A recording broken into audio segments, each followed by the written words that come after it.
শহীদ রাষ্ট্রপতি জিয়াউর রহমানের প্রতি শ্রদ্ধা জানাতে বাদ জুমার সমাধিতে যাবেন বিএনপির ভারপ্রাপ্ত চেয়ারম্যান তারেক রহমান।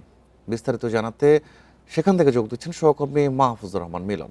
মিলন, আপনি জানাবেন যে আজ তো তার কিছু কর্মসূচি রয়েছে, তো শুরুতেই তিনি জিয়াউর রহমানের প্রতি শ্রদ্ধা জানাতে মাজারে অংশগ্রহণ করবেন বাদ জুমা। তো সেখানে এখন সার্বিক পরিস্থিতি কি দেখছেন? নেতাকর্মীরা আসতে শুরু করেছেন কিনা? দেখুন, আমি এই মুহূর্তে আছি শহীদ প্রেসিডেন্ট জিয়াউর রহমানের সমাধির সামনেই।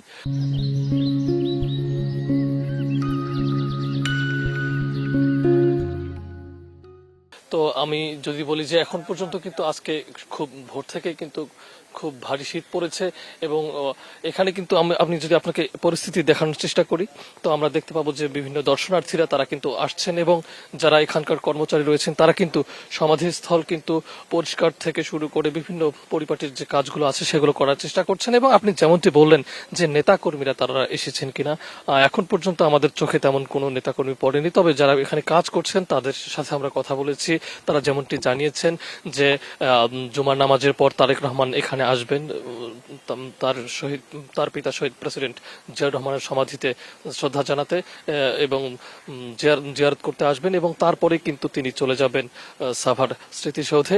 দেখুন, আজকে কিন্তু আমরা কিন্তু আগে থেকেই জানি যে বিএনপির স্থায়ী কমিটির সদস্য সালাউদ্দিন আহমেদ এবং তিনি কিন্তু তারেক রহমানের যেই বাংলাদেশে আসার পর যে কর্মসূচিগুলো তিনি কিন্তু পরিকল্পনা করেছেন, আহ্বায়ক কমিটির তিনি কিন্তু মূল সদস্য ছিলেন এবং আমরা তার পরিকল্পনা অনুযায়ী তথ্যগুলো আমরা পেয়েছি। আজকে কিন্তু ২৬ তারিখ এবং আজ শুক্রবার জুমার নামাজের পর কিন্তু তারেক রহমান এখানে আসবেন এবং তারপরই চলে যাবেন এখান থেকে সাভারের জাতীয় স্মৃতিসৌধে গিয়ে মুক্তিযুদ্ধের শহীদদের প্রতি শ্রদ্ধা জানাবেন। এরপর আগামীকালকে তিনি শনিবার তার দুটি কর্মসূচি রয়েছে, এর মধ্যে অন্যতম একটি কাজ হচ্ছে তিনি এখনো কিন্তু ভোটার নন, তিনি সেই জাতীয় পরিচয়পত্রের কাজ করবেন এবং এজন্য তিনি সেখানে সরাসরি যাবেন কিনা সেটি কিন্তু আমরা এখনো জানতে পারিনি। এবং আমরা যদি আরো বলি, এরপর কিন্তু তিনি চলে যাবেন শহীদ ওসমান হাদির কবর জিয়ারত করতে।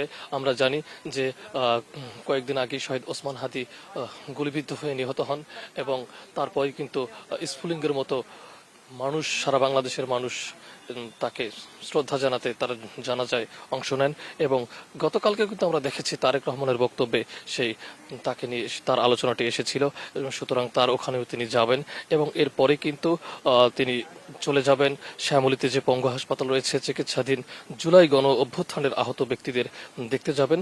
এরপরে যে অন্যান্য কর্মসূচিগুলো আছে সেগুলো কিন্তু এখনো জানানো হয়নি, এগুলো পরবর্তীতে বিএনপির যে আহ্বায়ক কমিটি আছে সেটি তারা জানাবেন। তো এখন পর্যন্ত আমি আজকে এই যে জিয়া উদ্যানে রয়েছি, এখানে কিন্তু আমরা দেখতেই পাচ্ছি যে এখানে যারা দর্শনার্থী রয়েছেন তারা কিন্তু আগেভাগে এখানে এসেছেন এবং তারাও নিজেরাও জানার চেষ্টা করছেন যে তারেক রহমান কখন আসবেন, কিন্তু যদিও সেটি আগে নির্ধারিত হয়েছে যে জুমার নামাজের পরে কিন্তু তারেক রহমান এখানে আসবেন। এবং আমি যদি গতকালকে আপনাকে একটু বলি যে গতকাল আমরা দেখেছি যখন তিনি বাংলাদেশের মাটিতে পা রেখেছিলেন, দেশের মানুষ কিভাবে তাকে বরণ করে নিতে সেই ৩০০ ফিটে হাজির হয়েছিলেন।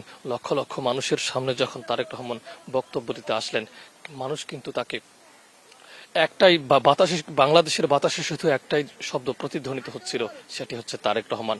এবং আমরা কিন্তু দেখেছি তিনি তার বক্তব্যে পুরো বাংলাদেশকে নিয়ে তিনি একটি আবেগজড়িত একটি বক্তব্য দিয়েছেন। বক্তব্যে যেমন ছিল বাংলাদেশ নিয়ে পরিকল্পনা, তেমনই ছিল জাতির প্রতি তার ভালোবাসার সেই নানা শব্দ। আমরা দেখেছি যে তারেক রহমান কিন্তু গতকালই কিন্তু সেই ৩০০ ফিটে সংবর্ধনা অনুষ্ঠান শেষে কিন্তু তিনি চলে যান তার সেই অসুস্থ মাকে দেখতে এবং আজ তারপর তিনি চলে যান ফিরোজার বাসায় এবং আজ তার যে কর্মসূচিগুলো রয়েছে তার মধ্যে অন্যতম একটি কর্মসূচি রয়েছে কিন্তু আজকে এই জিয়া উদ্যানে তার পিতা শহীদ প্রেসিডেন্ট জিয়াউর রহমানের সমাধিতে তিনি জিয়ারত করতে আসবেন এবং তারপরে তিনি অন্যান্য যে কর্মসূচিগুলো রয়েছেন সেগুলো তিনি হাতে নেবেন। তো আমার কাছে এই ছিল জিয়া উদ্যান থেকে সবশেষ পরিস্থিতি। জিয়াউর রহমানের সমাধিস্থল থেকে জানাচ্ছিলেন মাহফুজুর রহমান মিলন।